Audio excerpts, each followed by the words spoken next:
राधे राधे, हरे कृष्णा। आप सभी को पुण्य फलदायी पाप मोचनी एकादशी की हार्दिक शुभकामनाएं। मित्रों, जब हम अपने जीवन की लंबी यात्रा में आगे बढ़ते हैं तो जाने अनजाने में कई ऐसे कर्म कर बैठते हैं जो हमारे लिए पाप का कारण बन जाते हैं। मनुष्य का जीवन अत्यंत दुर्लभ है और इस जीवन को सार्थक बनाने के लिए हमें परमपिता परमेश्वर की शरण में जाना ही पड़ता है। चैत्र मास के कृष्ण पक्ष में आने वाली यह एकादशी, जिसे संसार पाप मोचनी एकादशी के नाम से पूजता है, एक ऐसा ही पावन अवसर है जो हमारे जन्म जन्मांतर के पापों को क्षण भर में भस्म कर देने की अलौकिक शक्ति रखती है। मित्रों, पाप और मोचनी इन दो दिव्य शब्दों के मिलन से बनी इस एकादशी का अर्थ है पापों के घोर अंधकार से मुक्ति दिलाने वाली एकादशी। भक्तों, एकादशी माता की असीम कृपा जिस भी सच्चे भक्त पर हो जाती है तो उसका जीवन पूरी तरह से धन्य हो जाता है। इस संसार के मायाजाल में उलझा हुआ साधारण मनुष्य अक्सर धर्म और अधर्म के बीच का भेद भूल जाता है, परंतु भगवान श्री हरि विष्णु की यह अत्यंत प्रिय तिथि मनुष्य को सही मार्ग दिखाती है और उसे नरक की घोर यातनाओं से बचाकर सीधे मोक्ष के परम द्वार तक ले जाती है। शास्त्रों में ऐसी मान्यता है कि जो भी भक्त सच्चे मन और पूर्ण श्रद्धा से इस दिन निराहार रहकर व्रत रखता है, उसका पारिवारिक जीवन सदा प्रेम और आनंद से भरा रहता है। इस परम पावन व्रत की महिमा को विस्तार से समझने के लिए हमें उस प्राचीन काल की ओर चलना होगा, जब धर्मराज युधिष्ठिर ने भगवान श्री कृष्ण से इस एकादशी के विषय में अत्यंत गूढ़ प्रश्न किया था। भक्तों, एक बार की बात है, हस्तिनापुर के महान महाराज और सत्य के साक्षात प्रतीक धर्मराज युधिष्ठिर भगवान श्री कृष्ण के चरण कमलों के पास बैठे थे। उनके निर्मल मन में संपूर्ण मानव जाति के कल्याण की निस्वार्थ भावना जागृत हुई। उन्होंने अत्यंत भक्ति भाव और विनम्रता के साथ तीनों लोकों के स्वामी भगवान श्री कृष्ण से पूछा, हे जनार्दन, हे मुरलीधर, आप तो इस सृष्टि के कण कण में वास करते हैं और इस संसार के हर एक प्राणी का दुख दर्द भली भांति समझते हैं। कृपा करके मुझे यह बताइए कि चैत्र मास के कृष्ण पक्ष में जो यह पवित्र एकादशी आती है, उसका क्या नाम है और उसका महत्व क्या है। एक साधारण मनुष्य इस कठिन व्रत को करके किस प्रकार अपने जाने अनजाने में किए गए पापों से मुक्ति पा सकता है। धर्मराज युधिष्ठिर के ऐसे कल्याणकारी और परोपकारी वचन सुनकर करुणा के असीम सागर भगवान श्री कृष्ण के मुख मंडल पर एक अत्यंत मधुर और दिव्य मुस्कान आ गई। उन्होंने अत्यंत स्नेह पूर्वक युधिष्ठिर की ओर देखा और अपने मधुर वचनों में कहा, हे राजन, तुम्हारा यह प्रश्न संपूर्ण मानव जाति के लिए अत्यंत मंगलकारी और उद्धार करने वाला है। अब तुम अपने मन को शांत करके ध्यान से सुनो। चैत्र मास के कृष्ण पक्ष की यह महान पुण्यदायिनी तिथि पाप मोचनी एकादशी के नाम से तीनों लोकों में विख्यात है। जैसा कि इसके नाम से ही स्पष्ट होता है, यह व्रत मनुष्य को उसके द्वारा किए गए हर प्रकार के छोटे बड़े पापों से पूरी तरह मुक्त कर देता है। इसके व्रत के पालन और इसकी पावन कथा के श्रवण मात्र से ही मनुष्य के जन्मों जन्मों के पाप उसी प्रकार नष्ट हो जाते हैं जैसे अग्नि लकड़ी को जलाकर भस्म कर देती है और अंत में उस पुण्यात्मा को परम शांति तथा भगवान के श्री चरणों में मोक्ष की प्राप्ति होती है। हे राजन, इस अद्भुत एकादशी के महत्व का विस्तार से वर्णन हमारे प्राचीन ग्रंथों में भी किया गया है। यह व्रत केवल पुराने पापों को ही नष्ट नहीं करता, बल्कि मनुष्य के मलिन मन को इतना शुद्ध और निर्मल कर देता है कि वह भविष्य में कभी कोई पाप कर्म करने की कल्पना भी नहीं कर सकता। इस व्रत का अर्जित पुण्य इतना अधिक है कि यदि कोई व्यक्ति हिंदू तीर्थ स्थानों पर जाकर विद्या का दान करे, हजारों गायों का दान करे या फिर अश्वमेध यज्ञ जैसे महान और कठिन यज्ञ संपन्न करे, तो भी उसे वह अनंत पुण्य प्राप्त नहीं हो सकता जो केवल एक बार पूरी श्रद्धा से पाप मोचनी एकादशी का व्रत करने से सहज ही प्राप्त हो जाता है। भगवान श्री कृष्ण ने अपनी कथा को आगे बढ़ाते हुए कहा, हे राजन, इस एकादशी की एक अत्यंत प्राचीन और रहस्यमयी दिव्य कथा है, जिसे एक बार स्वयं देवर्षि नारद ने अपने पूजनीय पिता ब्रह्मा जी के श्रीमुख से सुना था। एक बार देवर्षि नारद, जो सदा अपनी वीणा पर नारायण नारायण का मधुर जाप करते हुए तीनों लोकों में निर्बाध रूप से विचरण करते रहते हैं, अपने पिता और इस विशाल सृष्टि के रचयिता भगवान ब्रह्मा जी के पास ब्रह्मलोक पहुँचे। नारद जी ने अत्यंत आदर और अगाध श्रद्धा पूर्वक अपने पिता ब्रह्मा जी के चरण स्पर्श किए और हाथ जोड़कर विनती करते हुए बोले, हे पिताश्री, आप तो संपूर्ण सृष्टि के रचयिता हैं और सभी वेदों तथा पुराणों के परम ज्ञाता हैं। मेरे मन में आज यह जानने की तीव्र इच्छा उत्पन्न हुई है कि चैत्र मास के कृष्ण पक्ष की इस महान एकादशी की कथा क्या है और इसके पीछे क्या रहस्य छिपा है। कृपा करके मुझे वह दिव्य और पाप नाशिनी कथा विस्तार से सुनाइए, ताकि मैं उसे सुनकर अपने ज्ञान के भंडार में वृद्धि कर सकूं और मृत्युलोक के सभी प्राणियों को इसका महत्व बताकर उनका उद्धार कर सकूं। अपने प्रिय पुत्र नारद की यह सुंदर जिज्ञासा देखकर ब्रह्मा जी अत्यंत प्रसन्न हुए। उन्होंने मुस्कुराते हुए कहा, हे वत्स नारद, तुम्हारा यह प्रश्न बहुत ही उत्तम और समय के अनुकूल है। पाप मोचनी एकादशी का व्रत अत्यंत पुण्यदायक है और इसकी कथा इतनी मधुर और कल्याणकारी है कि इसे एकाग्र होकर सुनने मात्र से ही मन के सारे विकार और मैल धुल जाते हैं। अतः तुम अपने चंचल मन को एकाग्र करके ध्यान पूर्वक इस कथा को श्रवण करो, क्योंकि यह कथा संसार के सभी दुखों का समूल नाश करने वाली है। ब्रह्मा जी ने अपने नेत्र बंद करके क्षण भर के लिए भगवान श्री हरि विष्णु का ध्यान किया और कथा आरंभ करते हुए बोले, हे नारद, बहुत प्राचीन काल की बात है। इस पृथ्वी लोक पर चित्ररथ नामक एक अत्यंत ही विशाल और मन को मोह लेने वाला वन हुआ करता था। वह वन इतना अधिक सुंदर और अलौकिक था कि उसकी सुंदरता का वर्णन किन्हीं भी शब्दों में नहीं किया जा सकता। उस वन की सबसे बड़ी विशेषता यह थी कि वहाँ सदा वसंत ऋतु का ही वास रहता था। कभी पेड़ पौधों के पत्ते नहीं झड़ते थे। चारों ओर भांति भांति के रंग बिरंगे और अत्यंत सुगंधित पुष्प खिले रहते थे, जिनकी मनमोहक सुगंध से पूरा वन हमेशा महकता रहता था। उस वन में वृक्ष सदा मीठे फलों और सुंदर फूलों से लदे रहते थे और डालियों पर बैठे पक्षियों का मधुर कलरव दिन रात गूंजता रहता था। वह स्थान इतना एकांत और रमणीय था कि स्वर्ग के देवता भी वहाँ की सुंदरता से आकर्षित होकर खींचे चले आते थे। उस वन में स्वर्ग की अप्सराएं और गंधर्व कन्याएं आनंद पूर्वक विहार करती थीं और अपनी मधुर आवाज में प्रेम भरे गीत गाती थीं। कभी कभी स्वर्ग के राजा देवराज इंद्र भी अपने अन्य देवताओं और सुंदर अप्सराओं के साथ उस वन में क्रीड़ा करने और समय बिताने के लिए आते थे। उसी चित्ररथ वन के एक एकांत और शांत हिस्से में, जहाँ प्रकृति की सुंदरता अपने चरम पर थी, वहाँ मेधावी नामक एक अत्यंत तेजस्वी और युवा आर्षि अपनी गहन तपस्या में लीन रहते थे। ऋषि मेधावी देवों के देव महादेव भगवान शिव के परम भक्त थे और उन्होंने अपना पूरा जीवन शिव जी के तप और ध्यान में पूर्ण रूप से समर्पित कर दिया था। उनका जीवन अत्यंत संयमित और कठोर था और वे सांसारिक मोह माया वासनाओं से कोसों दूर थे। उनके मुखमंडल पर कठोर तपस्या का एक ऐसा अद्भुत तेज चमकता रहता था जो किसी को भी अपनी ओर आकर्षित कर सकता था। वे रात दिन बिना कुछ खाए पिए केवल भगवान शिव के ध्यान में मग्न रहते थे और बाहरी दुनिया की उन्हें कोई भी सुध नहीं रहती थी। उनका तप इतना अधिक कठोर और प्रभावशाली था कि स्वर्ग में सुख भोग रहे देवताओं को भी उनके तप के प्रचंड तेज से चिंता होने लगी थी।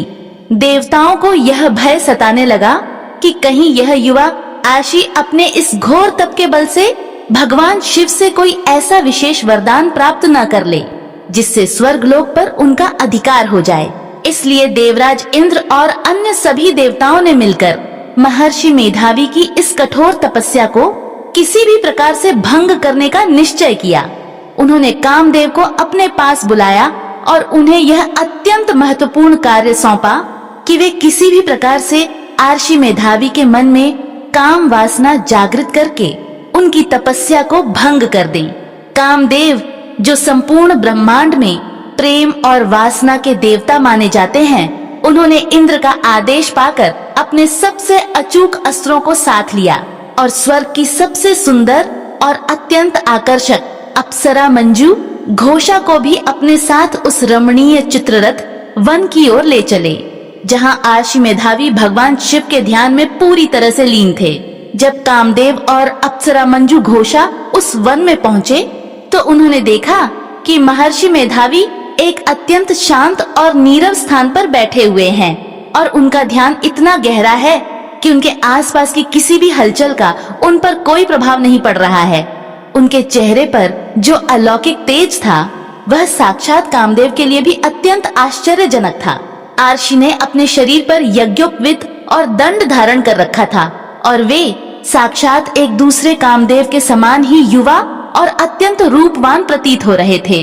कामदेव ने यह भली भांति समझ लिया कि इस महान शिव भक्त को साधारण प्रयासों से विचलित नहीं किया जा सकता, इसलिए उन्होंने अपनी माया का जाल बिछाना आरंभ किया। उन्होंने उस वन के वातावरण को और भी अधिक मादक और कामुक बना दिया। चारों ओर वनों की नीरवता और दिव्यता व्याप्त थी और उसी बीच कामदेव ने अपना प्रभाव दिखाना शुरू किया। कामदेव ने उस अत्यंत सुंदर अप्सरा मंजू घोषा के भ्रिकुटी रूपी धनुष को अपनी प्रत्यंचा बनाई और उसके कटाक्ष और हाव भाव को अपना सेनापति नियुक्त किया। कामदेव के प्रभाव से वन में सुगंधित हवाएं चलने लगीं और पक्षियों की चहचहाहट भी प्रेम गीतों में बदल गई। अप्सरा मंजू घोषा ने जब आर्षि के इस अत्यंत आकर्षक और युवा रूप को देखा तो वह स्वयं भी उन पर मोहित होने लगी, परंतु उसे अपना कार्य पूर्ण करना था, इसलिए उसने अपनी पायल की मधुर झंकार से आर्षि का ध्यान अपनी ओर खींचने का प्रयास किया। वह कोमल पगों से चलती हुई आर्षि के समीप गई, परंतु आर्षि मेधावी का ध्यान इतना गहरा था कि उन्होंने अपनी आंखें नहीं खोली। यह देखकर मंजू घोषा ने अपनी अत्यंत कोमल अंगुलियों से वीणा बजानी शुरू की। वीणा के तारों से जो मधुर स्वर निकले, जिसने पूरे वन के वातावरण में एक अद्भुत जादू कर दिया। मंजू घोषा ने उस वीणा की मधुर धुन के साथ अत्यंत प्रेम भरे और मोहक स्वर में गीत गाना आरंभ किया। उसके स्वर और उसके अपूर्व सौंदर्य की माधुर्य लहरें उस शांत वातावरण में पूरी तरह से व्याप्त हो गईं। उस मधुर संगीत और कामदेव के मायावी प्रभाव के कारण धीरे धीरे मुनि मेधावी का वह दृढ़ मन, जो अब तक केवल भगवान शिव के चरणों में लगा हुआ था, वह विचलित होने लगा। ध्यान की अवस्था में भी उनके कानों में वह मधुर स्वर गूंजने लगा और उनके हृदय में एक अनजानी सी हलचल उत्पन्न होने लगी। कामदेव के बाणों ने अपना कार्य करना आरंभ कर दिया था और मुनि का मन पूरी तरह से उस अप्सरा के मोहक रूप और उसके सुरों के वशीभूत होने लगा था। मुनि ने धीरे से अपने नेत्र खोले और उनके सामने जो दृश्य था, उसने उनके तप की अग्नि को क्षण भर में ही काम की अग्नि में बदल दिया। मुनि मेधावी ने देखा कि एक अत्यंत ही रूपवती और यौवन से भरपूर अप्सरा उनके सामने वीणा बजा रही है और उसकी आंखों में एक अजीब सा आमंत्रण है। मुनि उस अप्सरा के सौंदर्य में पूरी तरह से खो गए और उनके मन में काम की प्रबल भावना जाग उठी। जब मंजू घोषा ने यह देखा कि मुनि मेधावी अब पूरी तरह से कामग्रस्त हो चुके हैं और उनकी तपस्या भंग हो चुकी है, तो उसने आगे बढ़कर मुनि को अपने कोमल बाहुपाश में भर लिया। मुनि भी उस मायावी आकर्षण और मोह के पाश में पूरी तरह से बंध गए। उन्होंने भगवान शिव का वह स्मरण और अपनी वह वर्षों की कठिन तपस्या सब कुछ पूरी तरह से विस्मृत कर दिया। वे उस सुंदर अप्सरा के प्रेम और वासना में इतने अधिक लीन हो गए कि उन्हें कोई सुध बुध ही नहीं रही। मुनि मेधावी काम वासना के उस गहरे सागर में इतने अधिक डूब गए कि उन्हें समय के बीतने का कोई भान ही न रहा। वे भूल गए कि वे कौन हैं, उनका उद्देश्य क्या है और वे इस वन में क्यों आए थे। उन्हें ना तो दिन के चढ़ने की कोई सुधि रही और ना ही रात के ढलने का कोई ज्ञान रहा। वे केवल मंजू घोषा के साथ उस मोह माया के संसार में रमण करते रहे। उनकी वह कठोर तपस्या, उनके सभी नियम, उनके व्रत और उनकी सभी साधनाएं एक झटके में ही नष्ट हो गईं। समय अपनी गति से चलता रहा, परंतु मुनि मेधावी को यह भी महसूस ही नहीं हुआ कि वे अपने जीवन का कितना अमूल्य समय केवल काम भोग में व्यर्थ कर रहे हैं। इस प्रकार कई वर्ष बीत गए और मुनि को ऐसा लगा जैसे कुछ ही क्षण बीते हों। अब तो मुनि पूरी तरह से एक साधारण संसारी मनुष्य की भांति उस अप्सरा के साथ जीवन व्यतीत करने लगे और अपने उस परम लक्ष्य को भूल गए जिसके लिए उन्होंने सब कुछ त्याग कर संन्यास ग्रहण किया था। कामदेव और इंद्र की यह योजना पूरी तरह से सफल हो चुकी थी और उन्होंने एक महान आर्षि को उनके मार्ग से भटका दिया था।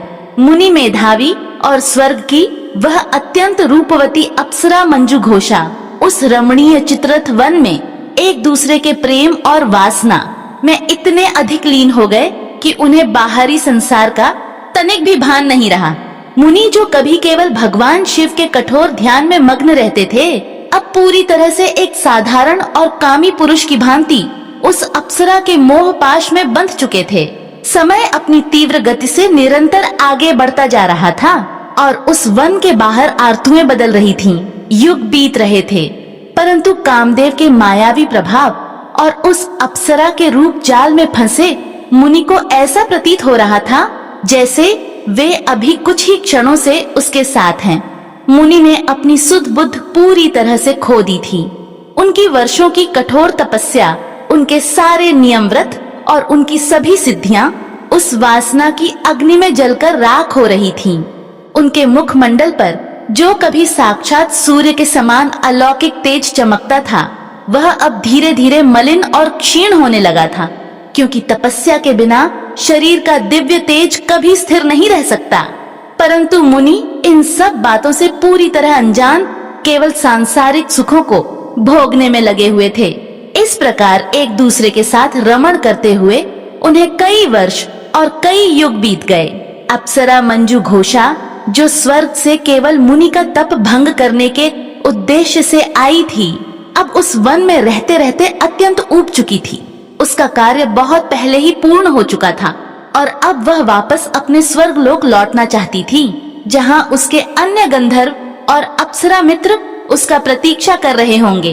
एक दिन जब वे दोनों उस सुंदर वन में एक सरोवर के किनारे बैठे हुए थे, तब मंजू घोषा ने अत्यंत विनम्रता और कोमल वचनों में मुनि मेधावी से निवेदन किया, हे महामुनि, हम दोनों को इस प्रकार एक साथ इस वन में रमण करते हुए और सांसारिक सुखों का उपभोग करते हुए बहुत अधिक समय व्यतीत हो चुका है। मैंने आपके साथ बहुत ही आनंददायक समय बिताया है, परंतु हे नाथ, आप कृपा करके मुझे अपने स्वर्ग लोक वापस लौटने की आज्ञा प्रदान करें, क्योंकि वहाँ स्वर्ग में देवराज इंद्र और अन्य सभी देवता मेरी प्रतीक्षा कर रहे होंगे। अप्सरा के इन वचनों ने मुनि के उस मायावी आवरण को हल्का सा भेदने का प्रयास किया। मुनि ने अप्सरा की बात सुनी, परंतु वे अभी भी उस मोह के गहरे नशे में पूरी तरह से डूबे हुए थे। उन्होंने मंजू घोषा की ओर अत्यंत प्रेम और मोह भरी दृष्टि से देखा और कहा, हे मोहिनी, हे सुंदरी, तुम ऐसा क्यों कह रही हो? तुम तो अभी संध्या के समय ही मेरे पास आई हो और अभी तो हमारी प्रेम क्रीड़ा आरंभ ही हुई है। तुम इतनी जल्दी मुझे छोड़कर कैसे जा सकती हो? कम से कम प्रातः काल होने तक तो मेरे साथ रुको और मेरे साथ इस आनंद का उपभोग करो। मुनि के ऐसे वचन सुनकर मंजू घोषा को अत्यंत आश्चर्य हुआ, परंतु वह चुप रही और मुनि की बात मानकर उनके साथ फिर से रमण करने लगी। इसी प्रकार समय का पहिया और आगे घूमता गया और उन दोनों ने साथ साथ बहुत सारा समय व्यतीत कर दिया। मुनि का माया जाल टूटने का नाम ही नहीं ले रहा था। कुछ समय और बीत जाने के पश्चात मंजू घोषा ने एक दिन फिर से अत्यंत साहस जुटाकर मुनि से कहा, हे विप्र, हे ज्ञानी मुनि, अब मुझे यहाँ इस वन में आए हुए और आपके साथ रहते हुए वास्तव में बहुत ही लंबा समय बीत चुका है और अब मेरा यहाँ आपके साथ और अधिक समय तक रुकना किसी भी प्रकार से उचित नहीं है। स्वर्ग के नियम अत्यंत कठोर होते हैं और यदि मैं और अधिक समय तक यहाँ रही तो मुझे देवराज इंद्र के क्रोध का भाजन बनना पड़ सकता है। इसलिए मैं आपसे दोनों हाथ जोड़कर यह विनती करती हूँ, कृपा करके आप मुझे स्वर्ग लौट जाने की आज्ञा दीजिए। मुनि ने इस बार भी अपनी वही बात दोहराई और कहा, हे प्रिय, अभी तो हमारे मिलन को ज्यादा समय व्यतीत ही नहीं हुआ है, तुम व्यर्थ ही इतनी चिंता कर रही हो। कुछ समय और मेरे साथ इसी वन में ठहरो और हम दोनों मिलकर इस सुंदर प्रकृति का आनंद लेंगे। मुनि की यह बात सुनकर अप्सरा मंजू घोषा को लगा कि अब मुनि को सत्य का बोध कराना ही पड़ेगा। उसने अत्यंत दृढ़ता के साथ परंतु सम्मान पूर्वक मुनि से कहा, हे ऋषिवर, हे महान तपस्वी, आप किस संध्या और किस प्रातः काल की बात कर रहे हैं? आपकी यह रात तो कई युगों जितनी लंबी हो चुकी है। आप स्वयं ही अपने ज्ञान नेत्रों को खोलकर सोचिए और गणना कीजिए कि मुझे आपके पास स्वर्ग से आए हुए वास्तव में कितना समय हो गया है। क्या आपको ध्यात है कि आपके और मेरे इस मिलन को कितने वर्ष और कितने दशक बीत चुके हैं? अब आप ही बताइए कि इतने वर्षों के पश्चात मेरा यहाँ आपके पास और अधिक समय तक ठहरना क्या किसी भी दृष्टि से उचित है? अप्सरा की यह अत्यंत स्पष्ट और सत्य से भरी हुई बात सुनकर मुनि मेधावी अचानक से चौंक उठे। उनके मन के चारों ओर जो कामदेव का बुना हुआ मायावी जाल था, वह एकाएक छिन्न भिन्न हो गया और पहली बार इतने वर्षों के पश्चात उन्हें समय के बीतने का वास्तविक बोध हुआ। उनका मन अत्यंत गहरे विचारों और आत्मग्लानि में डूब गया। मुनि ने तुरंत ही अपनी आंखें बंद की और अपने ध्यान के माध्यम से जब समय की गणना की तो वे यह जानकर स्तब्ध रह गए कि वे वास्तव में कई वर्षों तक केवल भोग और वासना के गहरे सागर में डूबे रहे थे। जैसे ही उन्हें इस कठोर सत्य का भान हुआ कि उनकी वह महान तपस्या, उनका वह संयम और उनकी वह सारी सिद्धियां जो उन्होंने भगवान शिव की कठोर आराधना करके प्राप्त की थीं, वह सब कुछ इस एक अप्सरा के मोह में पड़कर पूरी तरह से नष्ट हो चुकी हैं, तो उनके हृदय में अपार दुख और पश्चाताप की लहर दौड़ गई। मुनि को यह एहसास हो गया कि वे इंद्र और कामदेव के द्वारा रचे गए एक बहुत बड़े षड्यंत्र का शिकार हो चुके हैं और यह सुंदर अप्सरा मंजू घोषा उनके लिए कोई प्रेम का प्रतीक नहीं, बल्कि उनका सर्वनाश करने वाली काल का साक्षात स्वरूप है। अपने उस अमूल्य समय को व्यर्थ के कामों में गंवाने और अपने महान लक्ष्य से भटक जाने की पीड़ा और ग्लानि से मुनि का रोम रोम जलने लगा। इस ग्लानि ने धीरे धीरे एक अत्यंत भयंकर और विनाशकारी क्रोध का रूप ले लिया।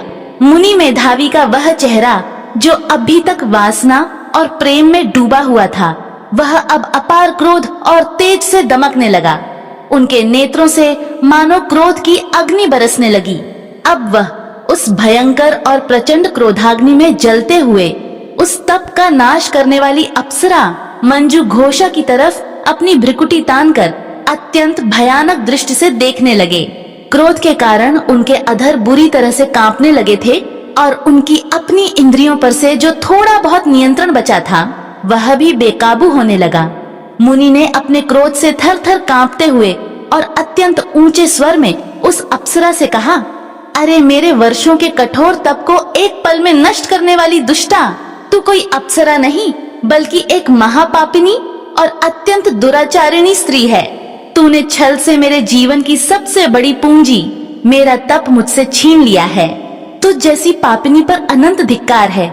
मैं अत्यंत क्रोध में आकर तुझे यह भयंकर श्राप देता हूँ कि तूने मेरे तप को नष्ट करने का जो घोर पाप किया है, उसके परिणाम स्वरूप तू इसी क्षण अपना यह सुंदर अप्सरा रूप खो दे और एक अत्यंत भयानक तथा घृणित पिशाचिनी बन जा। मुनि के मुख से निकले हुए इन क्रोध युक्त और प्रचंड श्राप के वचनों ने उसी क्षण अपना कार्य करना आरंभ कर दिया।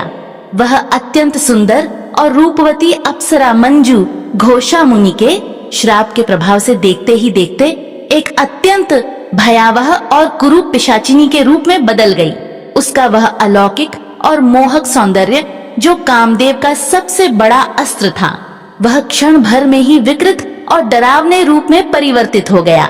अपने इस भयंकर और घृणित रूप को देखकर वह अप्सरा जो अब पिशाचिनी बन चुकी थी, अत्यंत दुखी होकर और फूट फूट कर रोने लगी। उसने मुनि के चरणों में गिरकर अत्यंत करुण स्वर में कहा, हे महामुनि, कृपा कर अब मुझ अबला पर अपना यह प्रचंड क्रोध त्याग दीजिए और शांत होकर मेरी बात सुनिए। यह सत्य है कि मैंने आपका तप भंग किया है, परंतु यह सब मैंने अपनी इच्छा से नहीं बल्कि देवराज इंद्र के आदेश पर किया था। और अब जब मैं इस घोर पिशाचिनी योनि में आ गिरी हूँ, तो कृपा करके मुझे यह बताइए कि मेरे इस भयंकर श्राप से मेरा उद्धार किस प्रकार होगा और मैं फिर से अपना अप्सरा रूप कैसे प्राप्त कर सकूंगी। मुनि के भयंकर श्राप से पिशाचिनी बनी वह अप्सरा मंजू घोषा अपने उस विकृत और डरावने रूप को देखकर अत्यंत भयभीत और शोकाकुल हो गई। जो रूप कभी स्वर्ग के देवताओं को भी आकर्षित करता था, वह अब इतना भयानक हो चुका था कि उसे स्वयं से ही घृणा होने लगी। वह मुनि के चरणों में गिरकर फूट फूट कर रोने लगी और अत्यंत करुण स्वर में विलाप करने लगी। उसने मुनि से अपने उद्धार की प्रार्थना करते हुए अत्यंत विनम्रता और दुख भरे शब्दों में कहा, हे ऋषिवर, हे महामुनि, यह सत्य है कि मैंने आपके इस कठोर तप को भंग करने का भारी पाप किया है, परंतु हे दयालु मुनि, आप स्वयं विचार करें कि मैंने यह सब अकेले तो नहीं किया।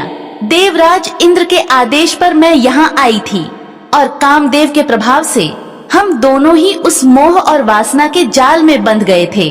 यदि मैंने आपके साथ रमण करके पाप किया है, तो आपने भी तो अपनी तपस्या और संयम को त्याग कर मेरे साथ उसी वासना का उपभोग किया है। अतः हे मुनि, यदि इस तप भंग का दोष मेरा है, तो उतना ही बड़ा दोष आपका भी है, क्योंकि आपने भी अपनी इंद्रियों पर नियंत्रण खो दिया था। फिर हे अर्षिवर, मुझ अकेली अबला पर इतनी कठोरता क्यों? क्या यह न्याय संगत है कि हम दोनों के द्वारा किए गए कृत्य का दंड केवल मुझे ही भुगतना पड़े, और वह भी इतना भयंकर कि मुझे पिशाचिनी की घृणित योनि प्राप्त हो? उसकी यह अत्यंत तर्क संगत और करुणा से भरी पुकार सुनकर भी मुनि मेधावी आरंभ में अपनी अत्यंत गंभीर और क्रोधित मुद्रा में ही खड़े रहे। उनका अहंकार अब भी पूरी तरह से शांत नहीं हुआ था। मंजू घोषा ने जब देखा कि मुनि पर उसकी बातों का कोई विशेष प्रभाव नहीं हो रहा है, तो उसने फिर से हाथ जोड़कर कहा, हे ज्ञानी मुनि, हमारे प्राचीन शास्त्रों और पुराणों में यह स्पष्ट रूप से कहा गया है कि साधु संतों और महान आत्माओं की संगति सदा ही शुभ फल देने वाली और कल्याणकारी होती है। मैं तो पिछले कई वर्षों और युगों से आपके जैसे महान शिव भक्त और तपस्वी के साथ इस वन में रही हूँ। आपकी संगति में रहने के पश्चात भी यदि मेरी ऐसी दुर्गति होती है, तो यह संसार क्या कहेगा। वह अत्यंत दीनता और विनम्रता से बोली, हे परम तपस्वी, यदि आप मुझ पर कृपा नहीं करेंगे और मेरा उद्धार नहीं करेंगे, तो आने वाले समय में लोग यही कहेंगे कि एक पुण्यात्मा आशी की लंबी संगति में रहने के बावजूद भी मंजू घोषा का उद्धार नहीं हुआ, बल्कि वह एक भयंकर पिशाचिनी बन गई। इससे आपकी कीर्ति और आपके महान यश पर भी तो कलंक लगेगा। उसने अत्यंत दया के भाव से मुनि के चरणों को पकड़कर प्रार्थना की, हे ऋषिवर, मैं आपकी शरण में हूँ। कृपा कर अब अपने क्रोध को शांत करें और अपने उस महान तप का प्रभाव दिखाइए। मुझ पर प्रसन्न होकर मेरी इस भयंकर पिशाचिनी योनि से मुक्ति पाने का और मेरे उद्धार का कोई तो मार्ग अवश्य बताइए। मंजू घोषा की ऐसी तर्कपूर्ण और करुणामय वाणी सुनकर मुनि मेधावी के मन में अचानक से एक बहुत बड़ा परिवर्तन हुआ। उनका वह प्रचंड क्रोध जिसने उन्हें अंधा कर दिया था, अब धीरे धीरे शांत होने लगा और गहरा पश्चाताप उनके हृदय में उत्पन्न हुआ। उन्होंने अत्यंत गहराई से यह अनुभव किया कि उन्होंने क्रोध के वशीभूत होकर जो यह भयंकर श्राप इस अप्सरा को दिया है, वह वास्तव में इस नारी के प्रति एक बहुत बड़ा अन्याय है। उन्होंने स्वयं ही अपने संयम को खोया था और अब अपनी दुर्बलता का सारा दोष वे इस अप्सरा पर मढ़कर उसे दंडित कर रहे थे।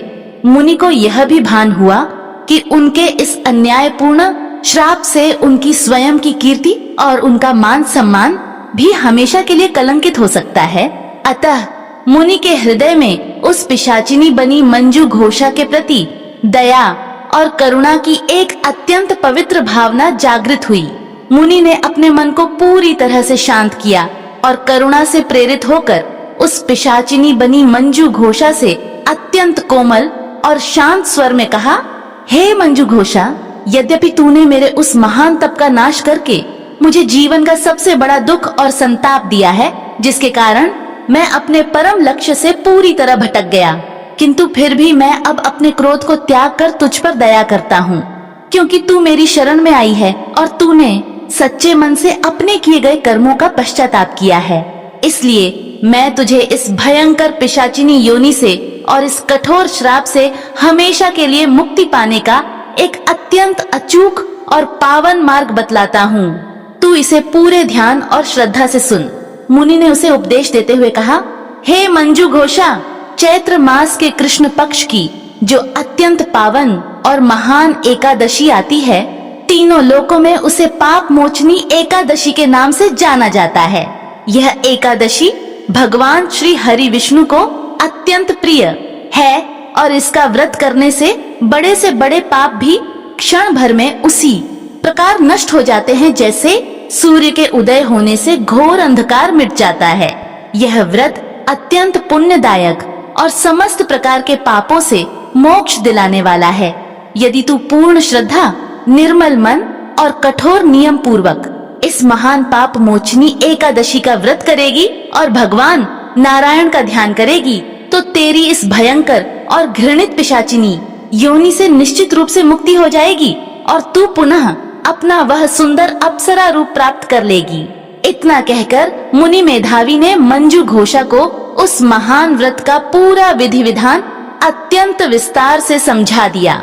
उन्होंने उसे बताया कि किस प्रकार दशमी की रात्रि से ही सात्विक आचरण करना है, एकादशी के दिन पूर्ण रूप से निराहार और निर्जल रहकर भगवान विष्णु के चतुर्भुज रूप का ध्यान करना है, रात्रि में जागरण करके श्री हरि के नाम का संकीर्तन करना है और द्वादशी के दिन शुभ मुहूर्त में ब्राह्मणों को भोजन कराकर दान दक्षिणा देकर ही अपने इस व्रत का पारण करना है। मुनि ने उसे यह भी समझाया कि इस व्रत के प्रभाव से न केवल उसे इस योनि से मुक्ति मिलेगी, बल्कि उसके सभी संचित पाप भी हमेशा के लिए समाप्त हो जाएंगे।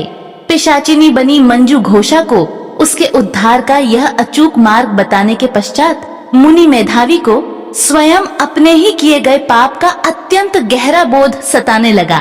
उन्हें यह एहसास हुआ कि उन्होंने काम और क्रोध दोनों ही महापापों को अपने भीतर स्थान दिया है और अपनी वर्षों की तपस्या को अपने ही हाथों नष्ट कर लिया है।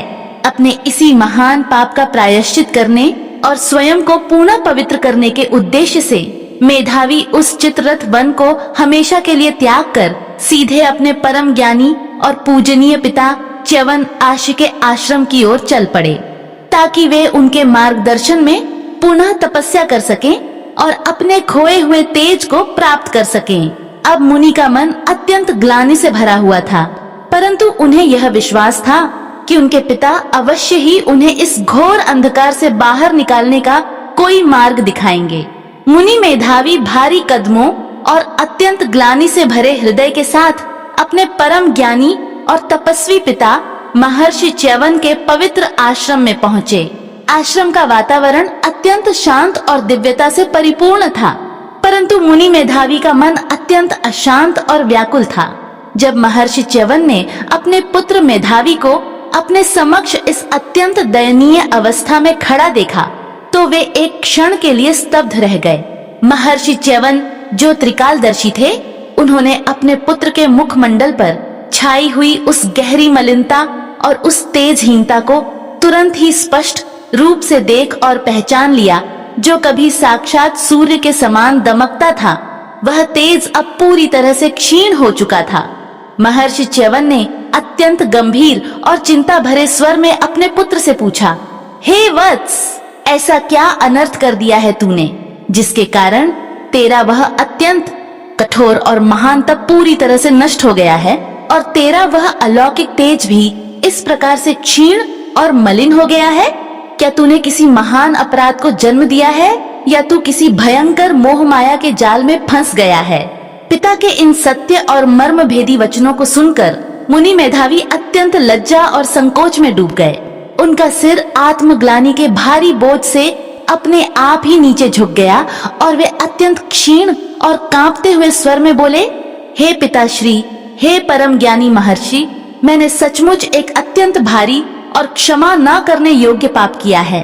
मैंने कामदेव और इंद्र की माया में फंसकर एक स्वर्ग की अप्सरा के साथ रमण किया और अपनी काम वासना के वशीभूत होकर अपना सारा संयम और ध्यान पूरी तरह से खो दिया।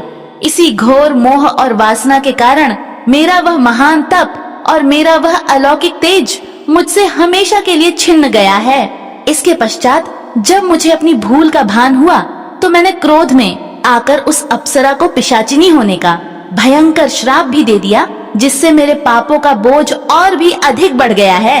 हे पिताश्री, अब आप ही कृपा करके मुझे इस अत्यंत घोर और भयानक पाप से मुक्त होने का कोई ऐसा अचूक उपाय बताइए जिससे मैं फिर से पावन हो सकूं और अपना खोया हुआ तप पुनः प्राप्त कर सकूं। अपने पुत्र मेधावी की यह अत्यंत दुख भरी और पश्चाताप से पूर्ण बातें सुनकर महर्षि च्यवन का हृदय अत्यंत करुणा और दया के भाव से भर गया। उन्होंने अपने पुत्र को सांत्वना देते हुए अत्यंत कोमल और स्नेह भरे स्वर में कहा, हे वत्स, अब तू अपने मन में अधिक चिंता और शोक मत कर।